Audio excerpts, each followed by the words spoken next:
A month after the former ambassador to the US, Ibrahim Rasool, was expelled, President Cyril Ramaphosa has now appointed a new presidential envoy. It's the former Deputy Finance Minister, Mcebisi Jonas.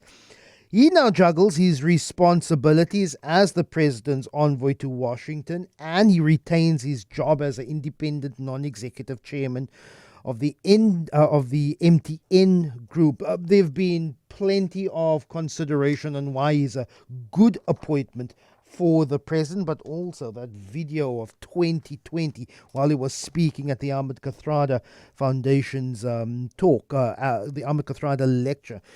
He called Donald Trump a homophobe, racist, and narcissist. I think he's only guilty of 2 out of 3 of those. But Melanie Verwoerd is the former ambassador for South Africa to Ireland, also now political commentator. Good morning, Melanie. Really appreciate your time. What is essentially the difference in the Vienna Convention on diplomacy between an ambassador to a country and a presidential envoy?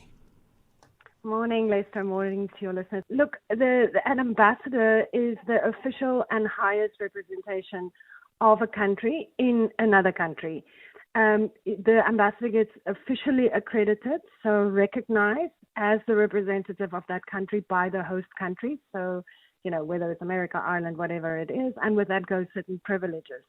An ambassador, being the representative of the country, has very broad responsibilities. So trade, tourism, really anything that affects the country, consular work, whatever, needs to be done.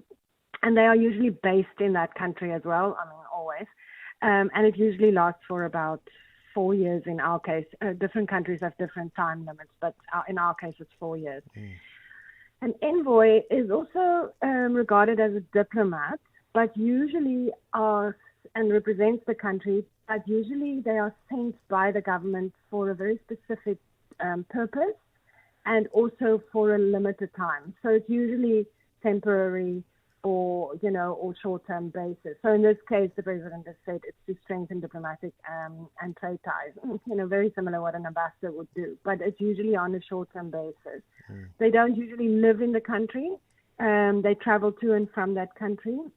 And there is usually not such a stringent process of getting the other country to agree to that person. So before an ambassador or any diplomat goes to a foreign country or is posted to another country, the host country has to agree to have that diplomat there, and it's called agrema. It's usually just, quite easily done. But I think with envoys, this process is not really that rigid. Yes, it doesn't need to be an agreement between the sending country and the receiving country. And this may be something, maybe of a strategy that's at play. We wait to see whether DC is receptive to a presidential envoy. In the meantime, we do have, he's not confirmed yet, but he's a nominee of Donald Trump, Leo Bozell, as U.S. ambassador to South Africa. There could also be a little bit of a diplomatic game here that says we wait and see whether Mcebisi Jonas and the South African mission is accepted there. In the meantime, we can wait. We can even postpone almost indefinitely whether we receive the credentials of Leo Bozell or not. Right. Yeah, so in the case of an ambassador, if the country has got very serious doubts, but that needs to be very extreme because, of course, all diplomats go through security clearance and that kind of thing from both countries. But sometimes what happens is countries just delay. So the ambassador can be in the country, they can come, or go, but the country just doesn't, the president or prime minister, whatever case it is and which country it is, can just not have time on their schedule to receive the papers because you have to formally hand over your papers. So that makes the ambassador a little bit of a lame duck. You can't do anything formally. You can't do anything publicly. You can sit in the embassy and work with your staff, but you can't do anything publicly.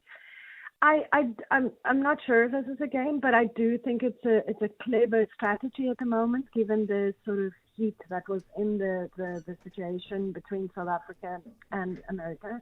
I think I also am very sure that DERCO, the Department of Foreign Affairs, would not have just done this. I'm sure they would have talked to the Americans beforehand. Yeah. It wouldn't just be an announcement out of the blue. They would have made sure that the Americans would be comfortable, at least with it, in principle. So diplomacy works on a sort of give and take basis. But I think this is a very clever move that the president did. Diplomacy also, there's a difference between what nations publicly say to each other and what they're actually talking to each other when they're in the same room. You heard in Eyewitness News the DA's Dean McPherson, Minister of Public Works and Infrastructure, saying Mcebisi Jonas is safe hands. He's still well respected in the public and private sector. He retains his position as a non-executive chairman of the NTN Group. Also, he is a black African man, could maybe even speak to the Congressional Black Caucus between the Senate and the Congress in the United States. So many of his attributes, his positions in government, in the private sector, really bolds Mcebisi Jonas well as a representative of Cyril Ramaphosa in Washington. I totally agree with that. I think he was a phenomenal politician. We remember him from when he was deputy finance minister, in particular under Jacob Zuma, and how brave he was. And as you just said, he knows business very well. He's a very principled man, and he's a very, very nice man. He's really, it's hard not to like him. So I think it is an excellent choice. I'm really glad he accepted because he is very, very busy. And I'm sure it took some pushing to get him to agree to this, But I think it's an excellent choice. And particularly given the circumstances at the moment. Very, very quickly, Melanie. Look, Donald Trump has had worse things said about him. Heck, someone called him Hitler, and then Donald Trump made him his vice president.